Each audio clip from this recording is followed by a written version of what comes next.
Today I am going to teach about the subject Business Organization, Class 11, Chapter 9. The name of the chapter is Internal Trade. In this chapter we will discuss about the meaning, features, types, wholesale trade, retail trade, GST, introduction, silent feature of GST, and types of retail trade. Meaning: trade refers to buying and selling of the goods and services for earning profit. When the buying and selling of the goods and services take place within the geographical limit of a country, it is known as internal trade. Word internal, internal का मतलब होता है जो चीज़ एक limit में हो, internal हो। और ट्रेड हम लोग जानते हैं, ट्रेड का मतलब होता है बिजनेस। तो जो भी ट्रेड, मेन चीज ट्रेड है क्या? ट्रेड है बाइंग और सेलिंग। किस चीज़ की बाइंग और सेलिंग करना? गुड्स और सर्विसेज के लिए। पर्पस क्या है? प्रॉफिट को अर्न करना। तो इसीलिए trade refer to a buying and selling of the goods and services for earning profit. और वो बाइंग और सेलिंग किस लिमिट तक होगा? तो वो एक geographical limit of a country, geographical limit, एक बाउंड्री के अंदर। जैसे हमारी कंट्री इंडिया है, तो जो भी ट्रेड हमारी कंट्री के अंदर हो रही है वो इंटरनल ट्रेड है। और मल्टीनेशनल होगा या एक्सटर्नल ट्रेड क्या होगा? जो हमारी कंट्री से दूसरी कंट्री तक चला जाए जो ट्रेड, तो वो होता है फॉरेन ट्रेड, एक्सटर्नल ट्रेड, तो उसको बोलते हैं। Feature of the internal trade: buying और selling of the goods and services take place within a country. Word within a country ये बहुत इंपॉर्टेंट है। ट्रेड बाइंग और सेलिंग करना किसी गुड्स एंड सर्विसेज का एक कंट्री के लिमिट, एक जोग्राफिकल लिमिट के अंदर। द पेमेंट आर मेड और receive in the home currency only. जो पेमेंट होगा, जो करेंसी यूज होगी, तो जिस कंट्री के अंदर ट्रेड होगा उसी कंट्री की ये करेंसी होगी। जैसे इंडियन है, इंडियन करेंसी रुपीस है, तो जो भी ट्रेड इंटरनल ट्रेड है, मतलब इंडिया के अंदर वो ट्रेड होगा, उसकी करेंसी, उसको हम पेमेंट करेंगे, उस पैसे को रिसीव करेंगे, तो वो मनी होगा, वो रुपीस होगा। देयर आर नो और very few formalities to be completed by the trader. और ट्रेडर्स के लिए अगर फॉर्मेलिटीज़ है तो वो बहुत ही लिमिटेड है, बहुत ही फ्यू है या ना के बराबर है। अगर कोई भी ट्रेड से रिलेटेड कोई फॉर्मेलिटीज़ है देना, इंटरनल है तो उस पर नहीं होगा। जहाँ पे हमारा फॉरेन ट्रेड हो जाएगा वहाँ पे हमको बहुत सारे फॉर्मेलिटीज़ को फुलफिल करना पड़ेगा, तब जा कर के कहीं हम एक्सपोर्ट कर पाएंगे। Base Various local modes of transport can be used of the transfer of the goods and services। और जब हम गुड्स को एक स्टेट से दूसरे स्टेट तक या एक प्लेस से दूसरे प्लेस तक गुड्स को सेंड कर रहे हैं, तो वो जो हमारा लोकल मोड्स है उससे उसका यूज़ करके किया जा सकता है। ट्रेड को दो तरह से क्लासिफाई किया गया, होलसेल ट्रेड और रिटेल ट्रेड। ये आप लोग खुद जानती होंगी, इसके बारे में अवेयर होंगी। होलसेल ट्रेड और रिटेल। होलसेल ट्रेड वो सारे ट्रेड होते हैं जिसका सोल्ड किया जाता है बहुत ही लार्ज क्वांटिटीज में। Wholesale trade refer to the trade in which the goods are sold in large quantity. इसमें होलसेलर जो पर्सन ये काम करता है उसको होलसेलर करता है। होलसेलर जो है buy the goods directly from the manufacture in bulk and sell them in small lots to the retailers. तो होलसेलर जो पर्सन होलसेल का बिजनेस करता है उसको होलसेलर करते हैं। वो गुड्स जो है डायरेक्टली मैन्युफैक्चर से लेकर के आता है, बहुत ही बल्क में लेकर के आता है, बहुत ही ह्यूज क्वांटिटीज़ में लेकर के आता है। और जब उसको वो सेल करता है तो वो छोटे छोटे स्मॉल से एक क्वांटिटी में सेल करता है। किसको सेल करता है? रिटेलर को। तो अब इसका क्या है फीचर्स? ये एक लिंक होते हैं किसके बीच में? रिटेलर और प्रोड्यूसर के बीच का लिंक होता है। होलसेलर जो है वो डील करता है large quantities of the goods.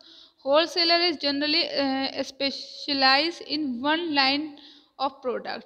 जैसे स्टेशनरी है तो वो सिर्फ स्टेशनरी से रिलेटेड सारा मतलब सारी चीज़ खरीदेगा। अगर फूड ग्रेन्स है तो फूड ग्रेन्स है, वन लाइन प्रोडक्ट होता है, उसके बाद एक ही तरह के गुड्स होंगे। Invest a large amount of capital in maintaining stock.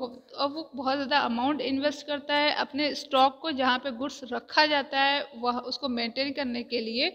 वो उस जहाँ पे गुड्स रखा जाएगा तो उस प्लेस को मेंटेन करने के लिए एक उस पर अमाउंट इन्वेस्ट करेगा। Sell goods, wholesaler goods sell करता है किसको, बहुत सारे रिटेलर्स को, and does not sell to the ultimate, और ये डायरेक्टली कंज्यूमर को नहीं सेल करते, मतलब कंज्यूमर कौन सेल करेगा, रिटेलर सेल करता है। Generally the margin of profit of the wholesaler is low, ये माना जाता है कि होलसेलर का जो प्रॉफिट होता है वो लो होता है, जनरली यही चीज़ एक्सेप्ट किया गया है। First intermediaries in the distribution chain, अगर हम लोग डिस्ट्रीब्यूशन चेन देखें तो ये पहला इंटरमीडिएट से डिस्ट्रीब्यूशन चेन क्या होता है, जैसे सबसे पहले प्रोड्यूसर ने गुड्स बनाया तो वो होलसेलर को दिया, होलसेलर ने रिटेलर को दिया, तो ये पहला, इसी तरह से रिटेलर क्या होगा, कंज्यूमर को देगा। तो इस तरह से ये पूरी एक चेन चलती है, और इस चेन में जो है क्या है कि फर्स्ट इंटरमीडिएट होता है, ये हम लोग पढ़े थे अभी तक गुड्स का। Services render by the wholesaler और रिटेलर, तो सर्विसेज ऑफ द होलसेलर क्या है, wholesaler provide various service to manufacture as well as a retailer for provide immense help in distribution of goods and services. तो ये बहुत ही immense help provide करता है हमारे रिटेलर्स को और हमारे प्रोड्यूसर को भी। एक तरह से प्रोड्यूसर गुड्स बना लेगा, अगर होलसेलर उसको नहीं रिसीव करेगा, नहीं वो सर्विसेज लेगा, तो उनका वो यूजलेस हो जाएगा। तो इसीलिए ये बहुत ही इंपॉर्टेंट इनका रोल होता है। Service to manufacture many service offer by wholesaler to producer of the goods and services are given below.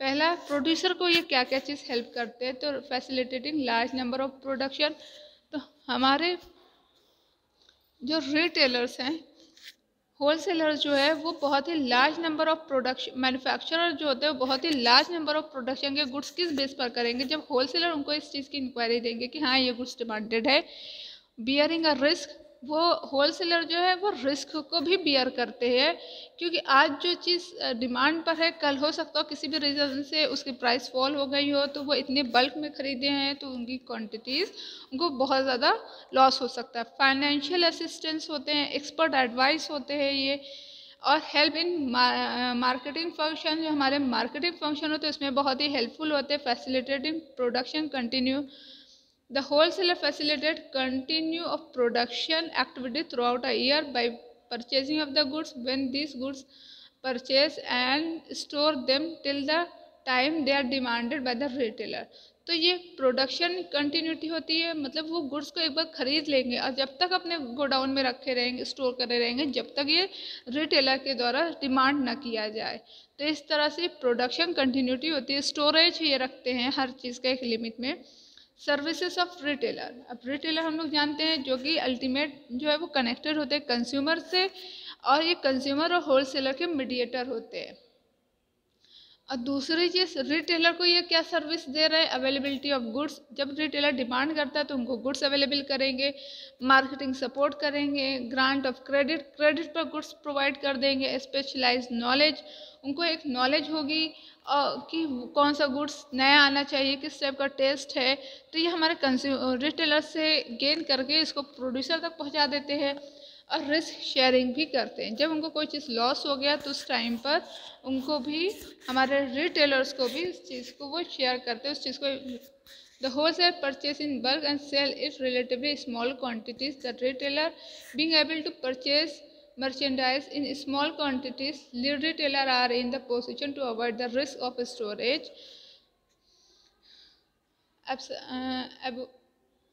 obsolescence, reduction in price and demand fluctuation. अब हम लोग पढ़ेंगे रिटेल ट्रेड जैसे हम लोगों ने बताया ये भी एक मीडिएटर होते हैं, ये भी एक लास्ट लिंक होते हैं हमारे डिस्ट्रीब्यूशन चेन के। दूसरी चीज़ फाइनल होते हैं, ये कनेक्ट होते हैं हमारे कंज्यूमर से, और ये selling goods and services door to door, ये डोर टू डोर सर्विसेज करते हैं। ये जो गुड्स खरीदते हैं बहुत ही स्मॉल क्वान्टिटीज़ में खरीदते हैं।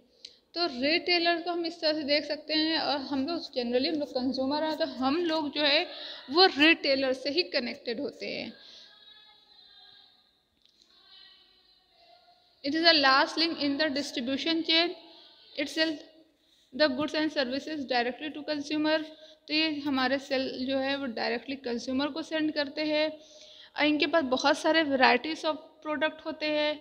बाई सेल एंड बाई करते हैं गुड्स को, सेल करते हैं small quantities of the goods.